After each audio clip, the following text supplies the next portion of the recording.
जिसने दुनिया को हराया वो अब हारेगा।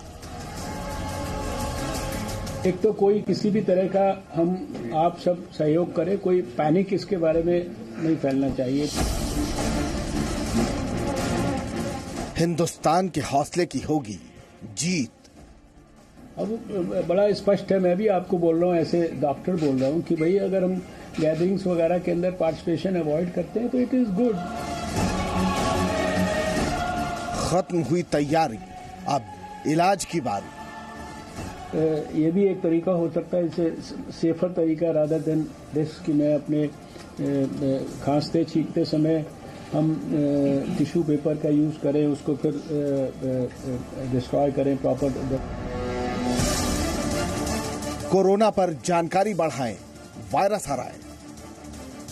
तेजी से स्प्रेड होती है, एक से दूसरे में जाती है जल्दी, इसलिए प्रिकॉशंस लेने ज्यादा जरूरी है। राइट इंफॉर्मेशन लोगों को देना बहुत जरूरी है। कोरोना के खिलाफ विजयी भवा भारत। तो हमको जो भी मास्क यूज करना है, नाक और इस प्रकार से पूल का पैक रखा जाए। डिजीज जो ट्रांसमिट होना है वो आप कम वायरल लोड लें और हाथों को जितनी कम जगह पे लगाएं, और अगर लगाएं तो उसको अच्छे से धो के अपने मुंह या नाक के पास लाएं। कोरोना को हराना है। जी हां, कोरोना पर युद्ध स्तर की हम ये कह सकते हैं कि तैयारी इस वक्त चल रही है। पूरे तरीके से प्रिकॉशन ली जा रही है, हर तरीके से जो एहतियात बरती जा रही है, और इस कारण से जी न्यूज भी लगातार कह रहा है कि कोरोना को हराना है। इसलिए कोरोना सूचना केंद्र इंफॉर्मेशन सेंटर हमने बनाया हुआ है। हर जानकारी, हर इंफॉर्मेशन और हर तरह की प्रिकॉशन हम आपको यहां पर लगातार देते हैं। दुनिया भर में कोरोना मचा रहे सबसे खतरनाक वायरस कोरोना की, जिसकी चपेट में आधी से ज्यादा दुनिया अब यह कह सकते हैं कि आ चुकी है। भारत इस जानलेवा वायरस से लड़ने के लिए कमर कस चुका है। सरकार और स्वास्थ्य विभाग की ओर से तैयारियां पूरी हैं, लेकिन आपके शहर तक दस्तक दे चुके वायरस को मात देने के लिए सही जानकारी और सावधानी ही कारगर होगी। इस बुलेटिन में देश के बड़े डॉक्टर से हम आपको बताएंगे कैसे सतर्क रहें, सभी उपाय बताएंगे, बीमारी का काम तमाम कैसे किया जा सके ये बताएंगे।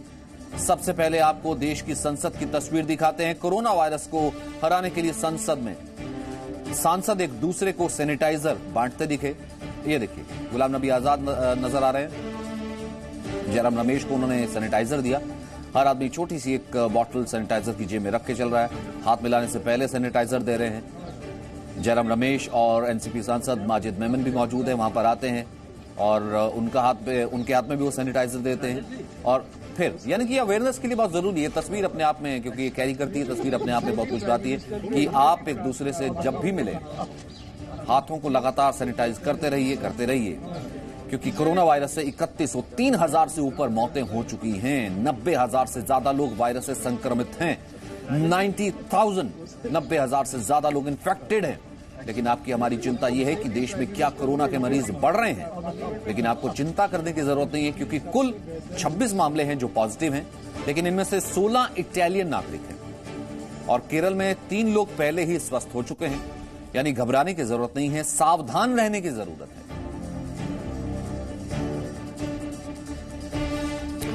तो देश में अब तक कोरोना के 29 मामले सामने आए हैं, जिसमें से केरल के 3 मरीज हैं जो कि ठीक हो चुके हैं, ठीक होकर के घर जा चुके हैं। ये बीमारी हिंदुस्तान में महामारी ना बने, इसके लिए स्वास्थ्य मंत्रालय ने भी कमर कस ली है। लेकिन सबसे ज्यादा जरूरी है लोगों की जागरूकता। कोरोना को हराने के लिए किस तरह की जागरूकता जरूरी है, जी न्यूज संवाददाता पूजा मक्कड़ ने एम्स के डायरेक्टर रणदीप गुलेरिया से बात की। कोरोना वायरस, अगर ये नाम सुनकर ही आपको फिलहाल डर लग रहा है तो आज हम आपको मिलवा रहे हैं एम्स के डायरेक्टर से, क्योंकि ये वो हॉस्पिटल है जहां जांच भी हो रही है और जरूरत पड़ने पर इलाज भी होगा।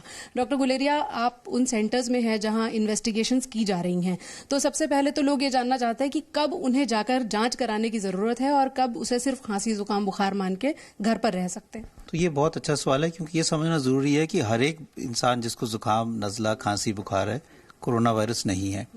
इस मौसम में बहुत ज़्यादा इस टाइप के लक्षण होते हैं जो आम फ्लू या कॉमन कोल्ड के कारण हो सकते हैं। तो ये लक्षण अगर हैं और अगर आप उन देशों से आए हैं जहां कोरोना वायरस का आउटब्रेक हुआ है, या आप किसी पेशेंट जो पॉजिटिव है कोरोना वायरस का इन्फेक्शन जिसको है उसके क्लोज कॉन्टैक्ट में आए, तभी आपको फिक्र करने की जरूरत है और अपने टेस्ट कराने की जरूरत है। अगर ऐसे लक्षण आपको होते हैं और आप इस देश से आए हैं जहां कोरोना वायरस आउटब्रेक है, सरकार की हेल्पलाइन है, आप उनको टेलीफोन करें, वो आके आपका सैंपल खुद लेंगे और आप घर पे ही रहें, होम क्वारंटाइन करें, जिससे आपसे अगर आपको इन्फेक्शन है वो और किसी में स्प्रेड ना हो। तो ये चीजें करना जरूरी है। जी, होली को लेकर भी अब क्योंकि प्रधानमंत्री के स्तर से भी संदेश है, लोग अपनी सोसाइटीज में बात कर रहे हैं कि होली मनाएंगे तो फैल जाएगा, तो ये कम्युनिटी वाला प्रॉब्लम है या मेड इन चाइना बहुत सारे रंग आते हैं उसकी वजह से लोग ज्यादा डरे हुए हैं? किस चीज से सावधान रहे? तो ये कम्युनिटी स्प्रेड का प्रॉब्लम है, क्योंकि ये जो वायरस है ड्रॉपलेट इन्फेक्शन से है। तो इसलिए हम क्राउडेड प्लेसेस या क्राउड को कम करने की कोशिश कर रहे हैं, जो बहुत ज़रूरी है। क्योंकि अगर एक इंसान जिसको इन्फेक्शन है वो ऐसे क्राउड में आ जाता है और वो खांसता है और लोग मज़ा कर रहे हैं, वो ध्यान नहीं रख रहे और कि उस इंसान से औरों को इन्फेक्शन हो जाता है, तो एकदम एक क्लस्टर बन जाएगा जिसमें बहुत ज़्यादा केसेस हो जाएंगे और वो फिर हमारे देश के लिए अच्छा नहीं, क्योंकि फिर वो एक चेन ऑफ स्प्रेड शुरू हो जाएगा।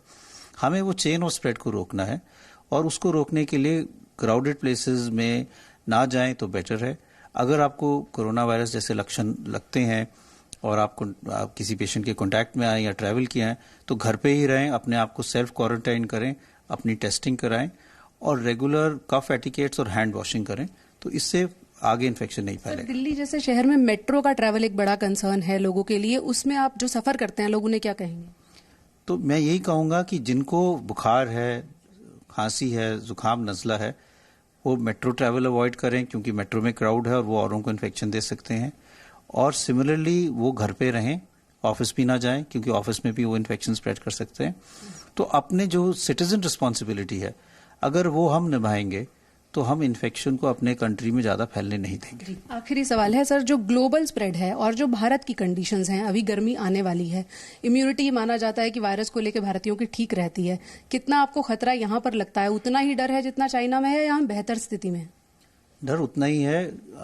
कई दफा लोग ये कहते थे कि इन्फ्लुएंजा भारत में नहीं होता क्योंकि ये जो है ट्रॉपिकल कंट्री है और हमें कुछ करने की जरूरत नहीं है, लेकिन पैंडेमिक आया, स्वाइन फ्लू का इतने सारे केसेस हुए, तो आई थिंक हमारा जो था, जो ये फीलिंग है कि we are immune is not correct. We have to be more careful और विजिलेंट रहने की जरूरत है, लेकिन इन्फेक्टिविटी रहेगी। अभी भी आप देखें तो सिंगापुर में बहुत ज़्यादा केसेस हैं। Singapore is a tropical country, गर्मी है वहाँ पे, तो ये कहना कि गर्मियों में यहाँ पे वायरस नहीं होगा वो भी सही नहीं है। वायरस की इन्फेक्टिविटी जो है, स्प्रेड जो है, वो गर्मी में हीट के कारण कम हो जाएगी। होपफुली केसेस तब कम होंगे, लेकिन ये नहीं है कि हम प्रोटेक्टेड हैं। बहुत बहुत शुक्रिया आपका। हर खांसी जुकाम बुखार को कोरोना वायरस न समझे, लेकिन अगर आप किसी ऐसे व्यक्ति के संपर्क में हैं तो जरूर सरकार से और सही अस्पताल से संपर्क करें। पूजा मक्कड़, जी मीडिया।